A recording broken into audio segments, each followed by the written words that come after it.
Hello, guys. My name's Sean from Menshare Listen Group. We're here for another session of Bring Your SHIT. I'm joined here by Richard Wheeler. Hi. Richard's from our Crawley community, and we're here today to discuss a very challenging and popular subject called grief.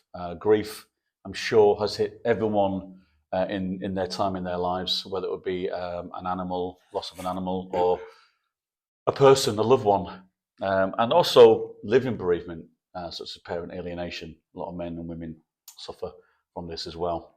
So, Richard, thank you for joining us today.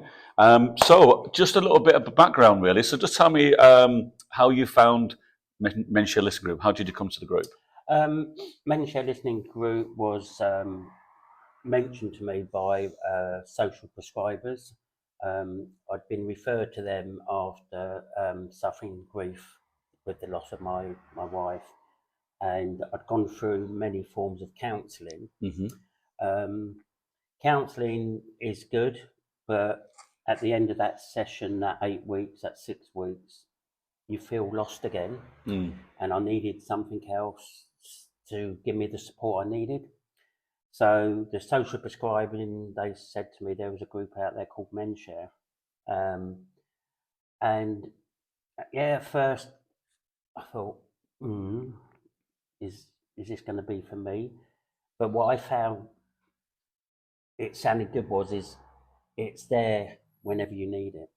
Okay. It's there every day, every week. Okay. You don't say to me at the end of 8 weeks, thank you, bye. We've done all we can for you. Okay, that's great. Now, the reason why I wanted to start off with of how you found us and the journey, we're going to work backwards, with this. So you're obviously here with us now. Obviously, the group is helping you.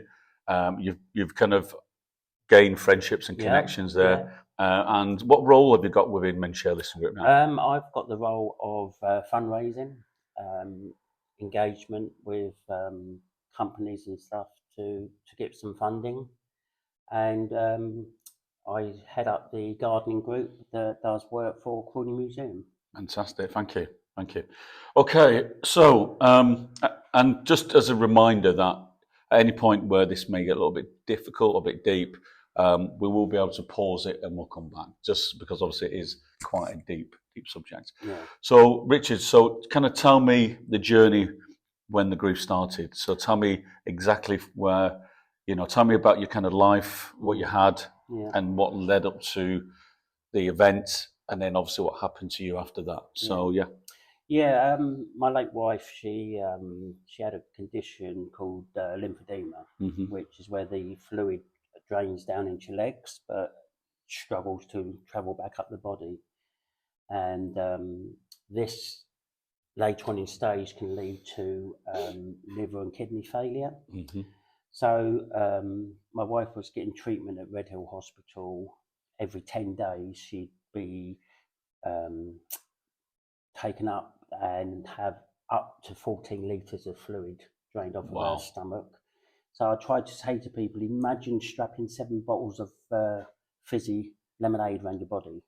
That's what she was having drained off every 10 days. She was on the list to have a possible liver transplant, but unfortunately never got that far. One particular Monday, I took her up to Red Hill, and they did a normal procedure, drained off the fluid, sent it off because they always run tests on it at the end just to make sure there's nothing nasty in it. And the doctor came back in the room and he said to my wife, we need to keep you in. My late wife was a very strong-willed lady, and straight away was, I'm not staying in, sort of thing. And the doctor said, look, I'll be brutally honest with you. He said, if I let you go home, he said, you could have a heart attack. And with that, I thought, no, I can't have that. So I said to my wife, I said, look, just stay in, let them run the tests, let them find out why you've got this, some form of protein it was. And she sort of gave in, so she was admitted. For the first week, everything seemed okay. Talking to her on Facebook, going up and visiting. Then on the weekend, all of a sudden I was told by a member of staff that I wasn't allowed to come and visit, primarily because Joan had been in contact with someone with COVID. But I sort of questioned it and said, well, why? You know, I'm gowned up, I'm putting the masks on and stuff like that. But no, you're not allowed to come in. Then Monday came, I rang the hospital, speak to my wife, no answer. Well, that's strange. So throughout the day, myself and my daughter were ringing, still couldn't get her to answer the phone. This went on till about Wednesday, and then I really had enough. You know, not having that contact was really hard. Not being able to talk to her. So I sort of lost it a little bit and said, look, will someone please go into my wife's room and pick up her phone so I can talk to her? Take your time. Take your time. They answered the phone and they sort of held it to my wife, and she was just sitting there staring at the wall, totally emotionless. I knew then in my heart of hearts that things weren't right.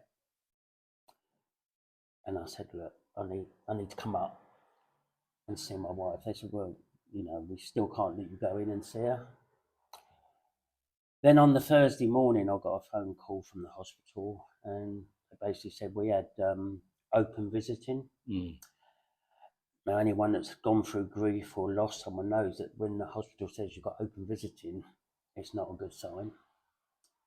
So me and my daughter went up to see my wife, and yeah, she was just laying in bed, just no reaction, no nothing, just staring at the ceiling.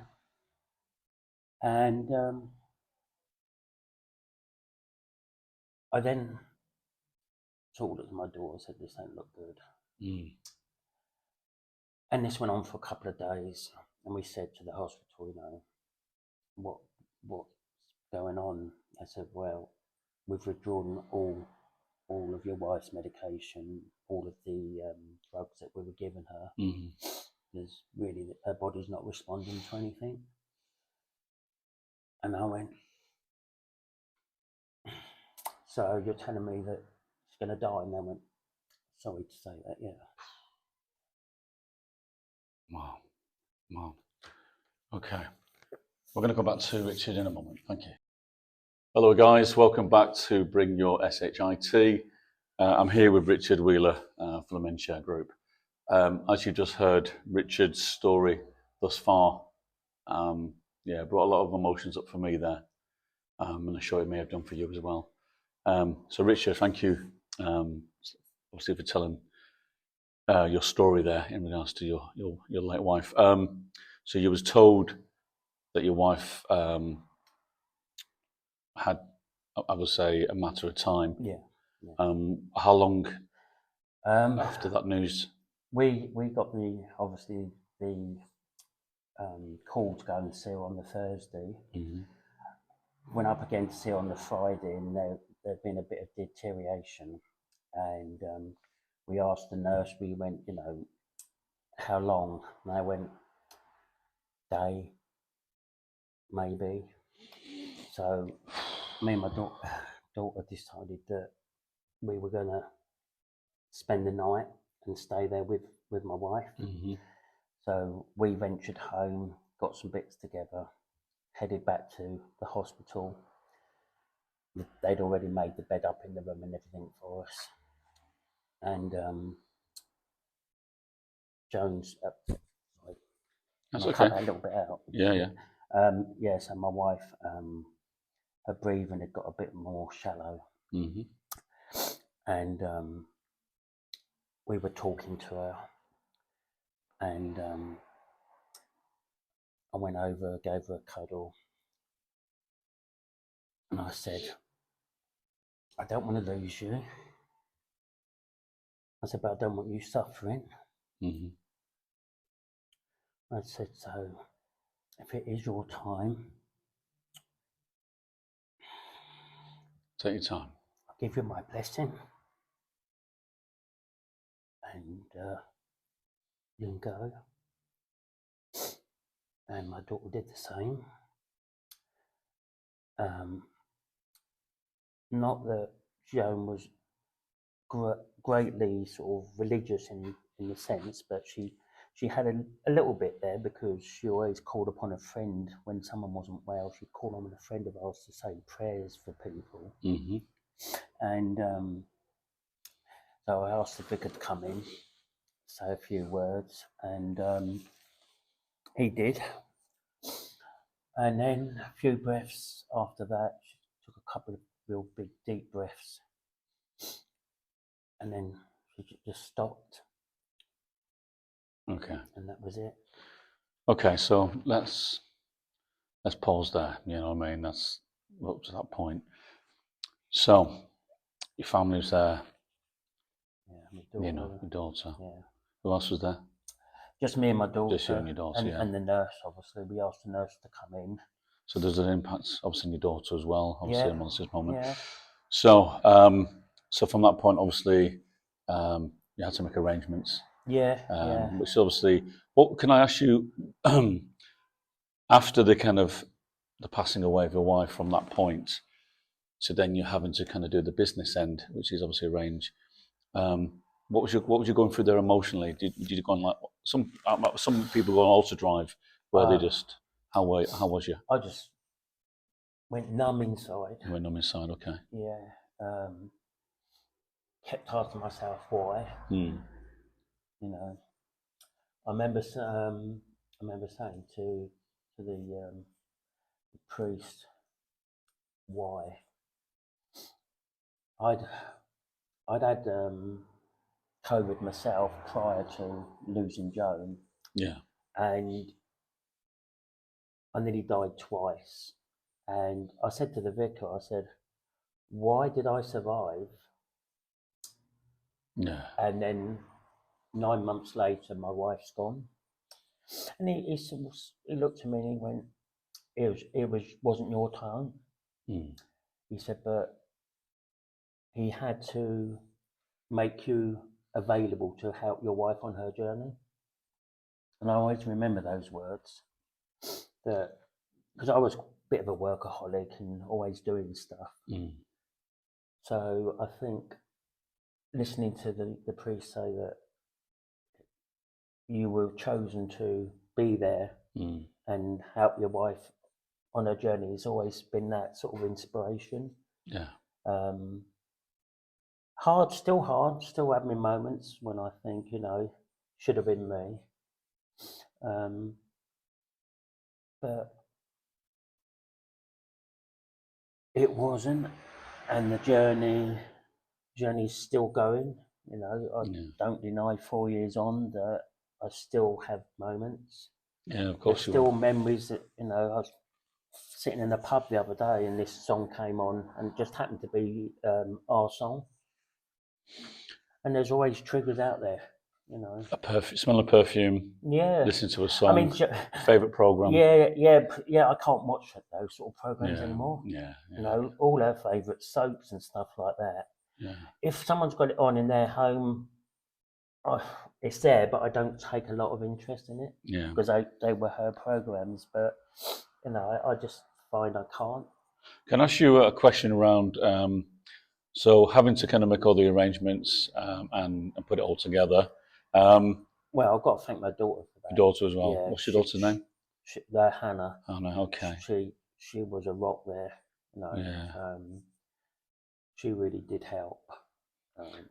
So you got food. So you came to the funeral day, and you had to get through that difficult day as well as most people, I imagine, go through as well. And then after the funeral day, you're expected to then kind of move on with normality. Yeah. So just tell me about the moving forward bit. So after the funeral, what happened then? Was there any kind of impact on you mentally, or? Yeah. I I mean, once I lost Joan, sorry, edit that bit out. Pause. Once I lost my wife, I couldn't go back to the home. I did, just to start packing things up, because I knew I couldn't continue living in a big 3-bedroom house on my own. Yeah. It just wasn't something I felt I could do. So I made the decision to help me move on is to find somewhere new to live. Yeah. My memories and everything were here and here. So I did go back to the home when I'd made that decision to move, and I'd sit there packing stuff away in floods of tears, just going over what we'd been through, what we thought we might be doing. You know, I had big plans. I'd been medically retired from work, so I said to my wife, you know, let's get ourselves a static caravan, or let's get ourselves a holiday, you know, like a motorhome or something, travel around Britain and stuff like that. But there was always the sort of, no, I don't really want to do that, you know. And I'm wondering, you know, whether she knew more than what she let on to protect me. Yeah. She was trying to protect me from the inevitable, and it's that like, I wish she told me rather than kept it from me. Yeah. I know what she was intending to do, but I don't know if that's harder not knowing than knowing. Yeah. When you know, you can prepare yourself, I think. It's still hard when it hits, but when you don't know and it happens, I think that can be just as hard, if not harder. Yeah. Because it's unexpected. When I think back to a few months, even a year prior to my wife's passing, there were telltale signs that I never picked up on. What were them telltale signs? She, on a few occasions, she'd sort of wake up, and during the day, she'd suddenly digress back to like a child. Or she'd say, "Oh, I've been having dreams about my mum and dad. I miss my mum and dad." And a couple of times and I think this was probably the poison that was traveling around her body. She literally didn't know where she was. And that was hard. A couple of times I got cross as well. Now when I think about it, I feel bad for getting cross. Were you cross that you was powerless? Yeah. Were you cross that you were angry at what was effectively affecting your wife? Yeah. You know. And there was nothing they could do. Yeah. The diagnosis was non-alcoholic cirrhosis of the liver, which can be brought on by diabetes and the medication that they give you for diabetes, and it's how it affects the body. Yeah. She wasn't a big drinker, you know, social drinker. So, Richard, if you could just explain to me about the grief journey. So, in regards to when did you start to feel the kind of the slide and the impact on yourself? The impact on myself started, that evening when my wife took her last breath. I felt my whole world fall apart. And did you kind of socially isolate? Didn't go out? Yeah, I didn't go out. I didn't talk to people. People, you know, would say, "Oh, you know, we're there for you. You know, if you need anything, we'll be there."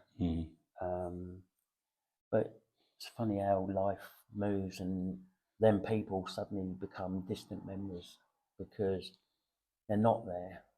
And they were there before, but afterwards. They were there. All the, you know, they were good neighbours. They were friends, and they were, you know, there are some that have been there, right, you know, right the way through. But others who I thought were almost like family, sort of thing, said, "Oh, you know, we'll be there for, we'll support you." But that soon sort of drifted.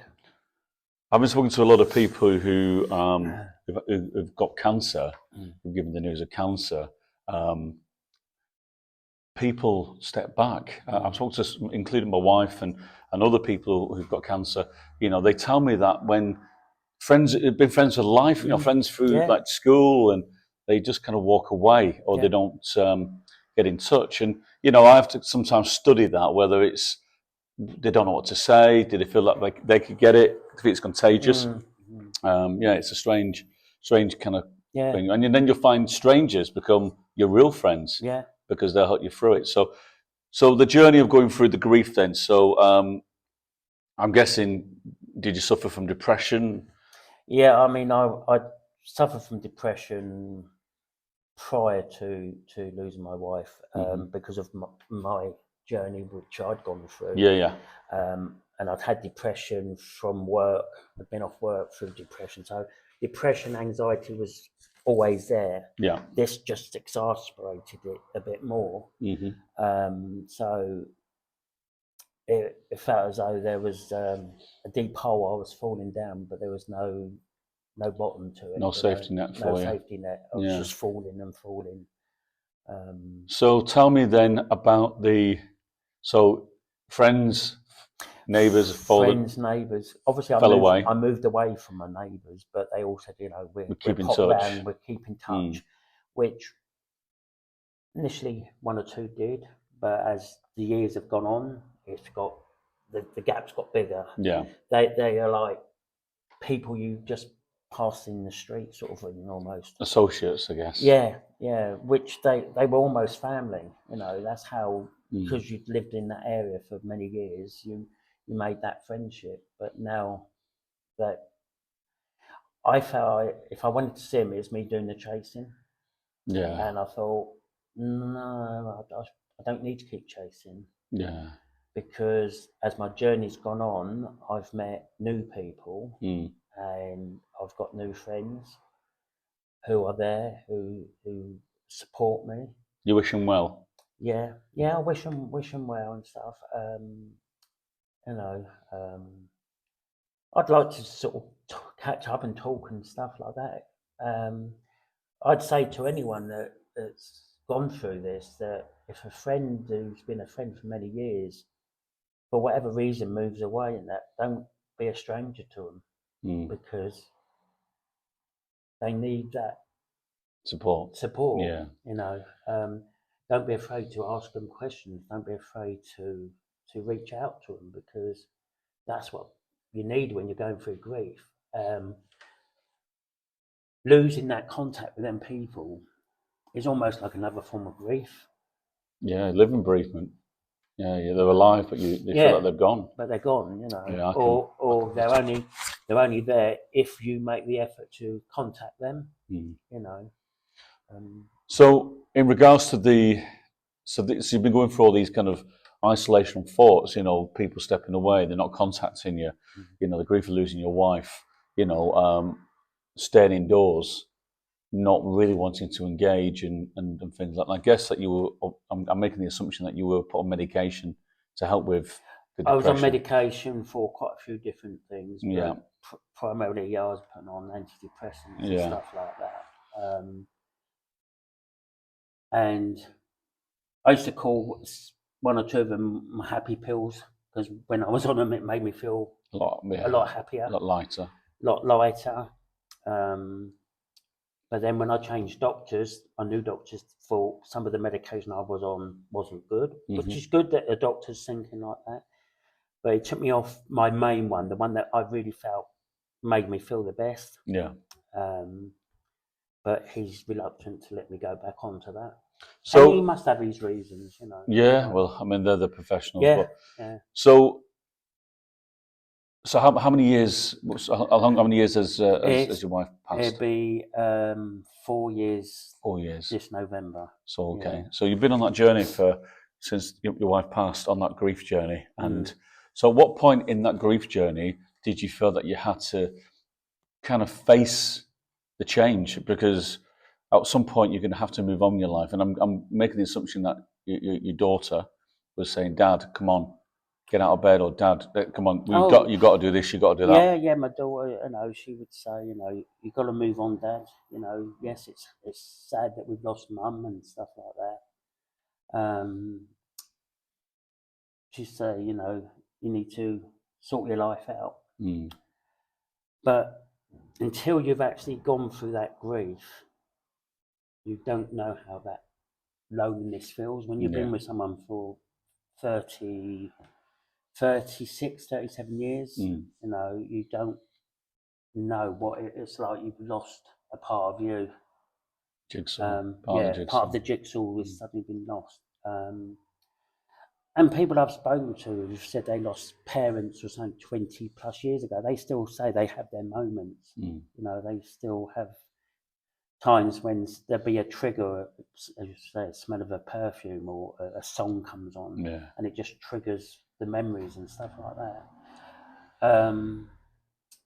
Times I've been indoors and I hear a noise, or awake in the morning and I sort of go to reach and it's not there. Mm. It's tough. Do you? You don't have to be a spiritual person or religious person or believe in the paranormal, but do you ever feel that she's with you, like a spirit? Do you feel like a presence? Yes. And if you don't mind me sharing a story with you, Please do. a friend of mine who Joan and I, whenever That's I mention fine. Joan, Say her name. please, yeah, So Joan, keep her alive. yeah, give her When a you say a life, person's Joan, name, you keep her yeah. alive in your mind. A friend of mine and Joan's, when we used to do keep fit and body combat and all stuff like that, she was our instructor. Mm-hmm. And out of the blue, she contacted me. Again, I hadn't heard from her in a while and stuff, Mm-hmm. and she sort of reached out and said, would you like to come over and have a cup of coffee and a chat? So got there and we're chatting, and all of a sudden she went, oh. I went, what? She said, someone's joined us in the room. And I went, what? She said, I'm feeling a spirit that's just joined us, someone close to you. And I'm thinking, weird, what's going on? I said, is it Joan? She went, yeah. She's not happy. I went, in what way? And if I just sort of put a bit to it, this person has never been to my place where I live now. She went, she don't like where you've put your table. I went, okay. Said, yeah, she said, you've moved your table recently. Well, how do you know this? Said she wants you to put it back against the wall near the back door and the window. I went, you've never seen my house. How do you know I've got a wall between my back door and my window? And How did it's it make you funny feel? because, like I feel now, cold, all my hairs are standing up. It was like, how would you know that? Unless someone's told you, you wouldn't know this about me. And I think I told someone else about this, and they said there's certain people in this world that have got this ability about them. Connection, like a a connection. psychic kind of connection. Someone did give him a different name, but I can't think what it was. But Was it Uri Geller, was it? no.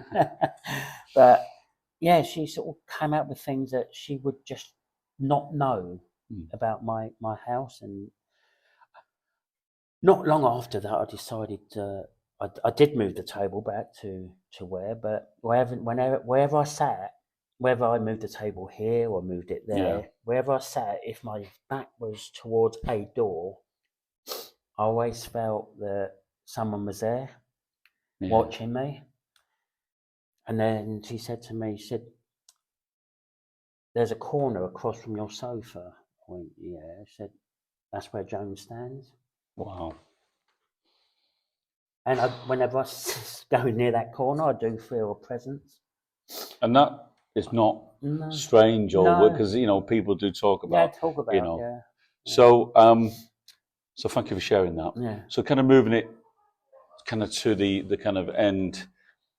So when you kind of had to pick yourself up and go through, get yourself out and start kind of get into the real wild world and Well, I sort of went to my doctors and said, look, I'm not coping.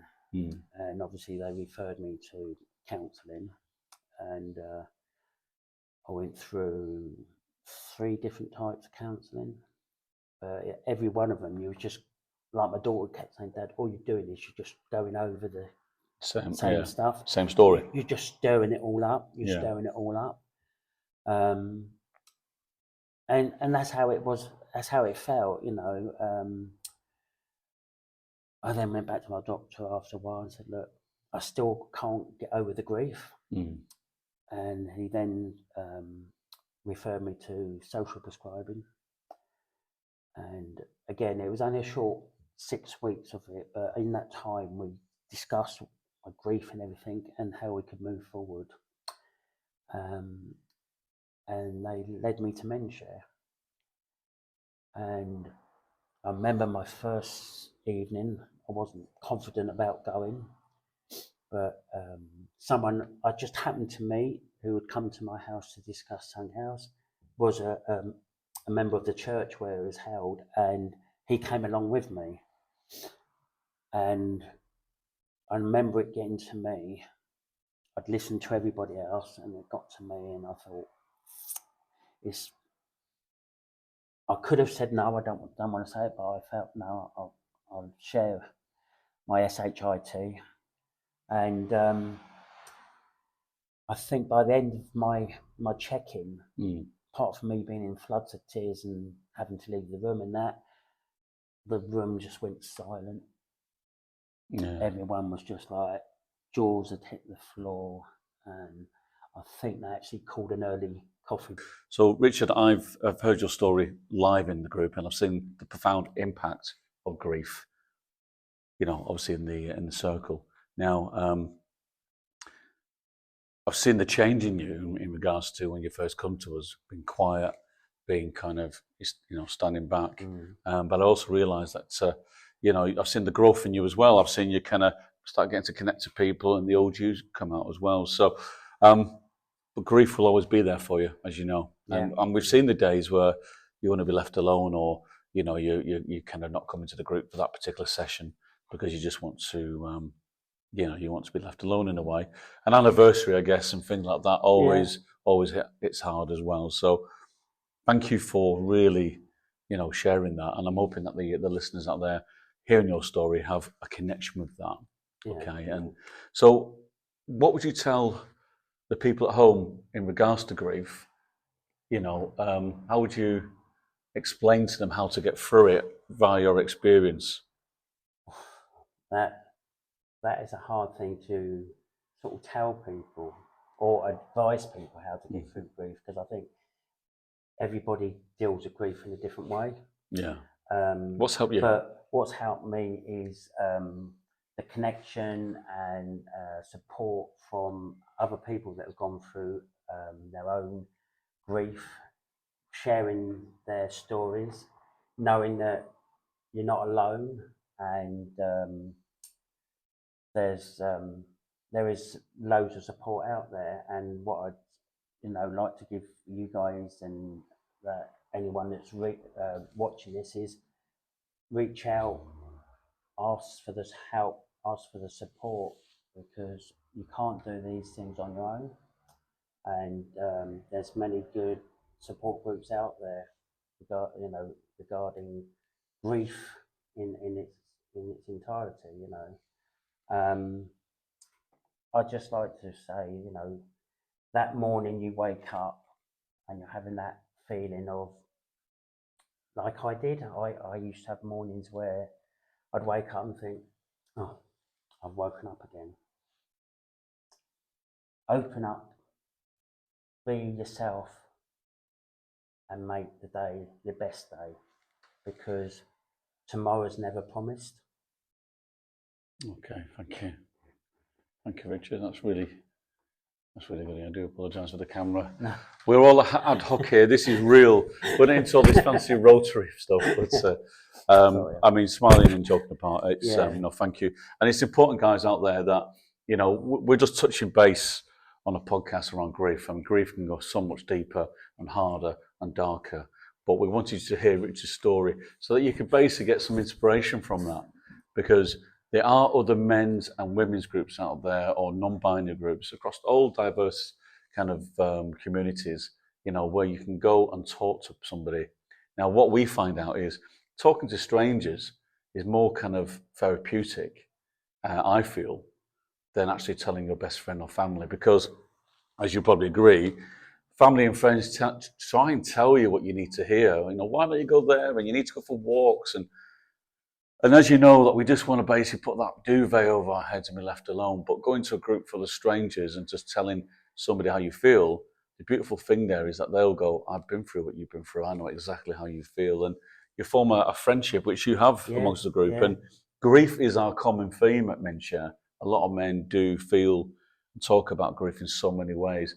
Parent alienation is right up there, and, where you're not, something's living, but you feel like it's dead because it's not there, and I feel it's criminal with regards to parent alienation by parents stopping men and women seeing their children. It's not right. And the person gets affected is the child.